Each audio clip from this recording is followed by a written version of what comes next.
Hola, en este video vamos a continuar con el desarrollo de nuestro curso de lenguaje de programación de Java desde cero, donde en este momento nosotros estamos viendo ejemplos básicos de los tipos de variables o objetos que nosotros podemos crear para poder almacenar un tipo de dato cuando nosotros estemos desarrollando nuestras aplicaciones utilizando este lenguaje de programación. Y lo que haremos será continuar donde nos quedamos en el video anterior, y lo que haré antes será colocar una pequeña tabla de los tipos de datos que nosotros podemos crear, donde he creado la siguiente tabla. Como un ejemplo, tenemos el tipo de datos de tipo entero que puede almacenar hasta 32 bits. Aquí pueden observar los bits que pueden almacenar cada variable que nosotros vayamos creando utilizando las siguientes palabras reservadas para poder crear un tipo de variable que almacene ese tipo de datos. Tenemos el rango y tenemos el ejemplo del dato que pueden almacenar esas variables que nosotros estemos creando. Ahora, lo que haremos será ver más ejemplos de los tipos de variables que nosotros podemos crear. Y vamos a ver un ejemplo utilizando la siguiente palabra float, que puede almacenar un dato numérico que contenga un punto decimal, o también podemos almacenar datos de tipo entero, pero está limitado a almacenar un dato que contenga hasta 32 bits. Veremos un ejemplo. Vamos a colocar la siguiente palabra reservada, float, y voy a crear una variable f y le voy a asignar un dato numérico con punto decimal, punto y coma, pero pueden observar que tenemos código en rojo, porque tenemos que especificarle a esta variable que el dato que le estamos asignando es un dato flotante, y esto lo haremos colocando después del valor numérico la letra F. Bien, perfecto. Como pueden observar, ya no tenemos código en rojo, y de esta forma es como nosotros podemos proporcionarle datos a una variable utilizando la palabra float, donde también podemos utilizar a esta variable para poder almacenar valores con punto decimal, tal como estamos haciendo con la variable de tipo double. Pero la diferencia entre estas dos variables es la siguiente. Pueden observar que la variable de tipo float soporta hasta 32 bits y la variable de tipo double soporta hasta 64 bits. Esto significa que si vamos a almacenar datos pequeños, es más recomendable utilizar una variable de tipo float, pero si vamos a almacenar valores numéricos grandes, podemos utilizar la variable de tipo double, que soporta hasta 64 bits. Bien, ahora si nosotros colocamos la variable f dentro de los paréntesis del método print, vamos a imprimir por consola este valor, que es el valor de 5.6. Bien, perfecto. Como pueden observar, tenemos el siguiente resultado, pero tal como les mencioné anteriormente, podemos almacenar datos de tipo entero, pero siempre hay que especificarle con la letra F, que es un dato flotante. Si desplegamos la consola para poder mostrar el dato, pueden observar que sin importar que nosotros solo estamos agregando un valor de tipo entero sin ningún punto decimal, a ese valor siempre se le va a agregar por defecto el punto decimal y el valor de 0, porque tanto como en la variable de tipo double y en la variable de tipo flotante son para almacenar datos con punto decimal. Y por lo tanto, si tratamos de almacenar un dato de tipo entero como estamos haciendo justamente ahora, por defecto se le va a agregar el punto decimal. Ahora, tal como hemos venido haciendo con las variables de tipo entero, de tipo string y también con la variable de tipo double, también podemos llamar a una clase que puede almacenar un dato flotante, y la clase se llama float.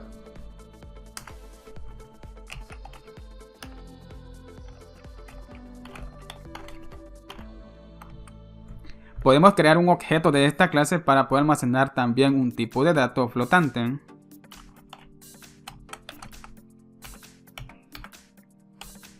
Pero también tenemos que especificarle con la letra F que el dato que se le está proporcionando o asignando es un dato flotante. Ahora, si nosotros colocamos en el método print ese objeto y ejecutamos la aplicación, pueden observar que nos imprime el siguiente valor 8.9. Bien, de esta forma nosotros también podemos utilizar un objeto de la siguiente clase, pero tal como les mencioné anteriormente, si solo vamos a almacenar datos en una variable, podemos utilizar las siguientes palabras reservadas. Pero si vamos a gestionar la información que nosotros almacenemos en esas variables, podemos utilizar las siguientes clases que nos permitirán gestionar esa información utilizando los métodos que nos proporciona cada clase para poder gestionar la información que nosotros almacenemos en sus respectivos objetos. Ahora también podemos crear una variable utilizando la siguiente palabra char, que nos permitirá almacenar los siguientes tipos de datos, donde solo podremos almacenar un carácter a la vez en una variable de tipo char, y la capacidad de esta variable está limitada hasta 16 bits. Vamos a crear una variable utilizando esa palabra reservada char,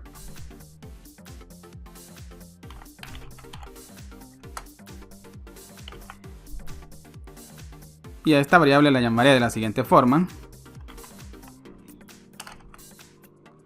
Pero para poder almacenar datos en esta variable necesitamos colocar comilla simple.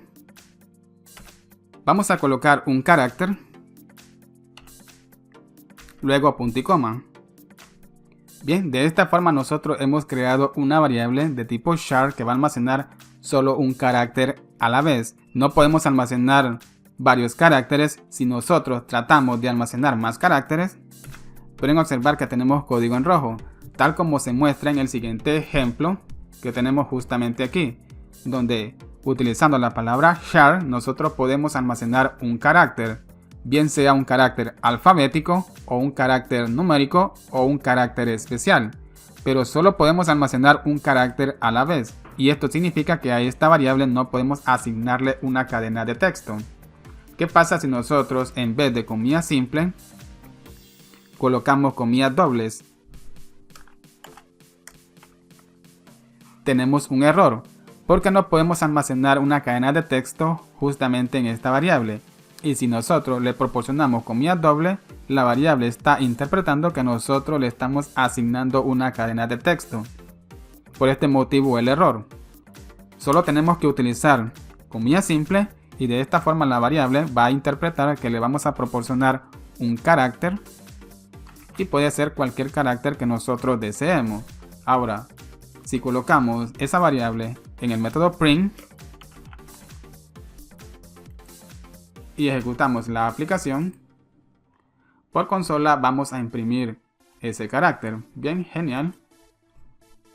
Ahora, tal como nosotros hemos venido haciendo, llamando a las siguientes clases integer, string, double, float, pero en Java no hay ninguna clase que pueda almacenar un valor de tipo char tal como estamos haciendo con la siguiente variable.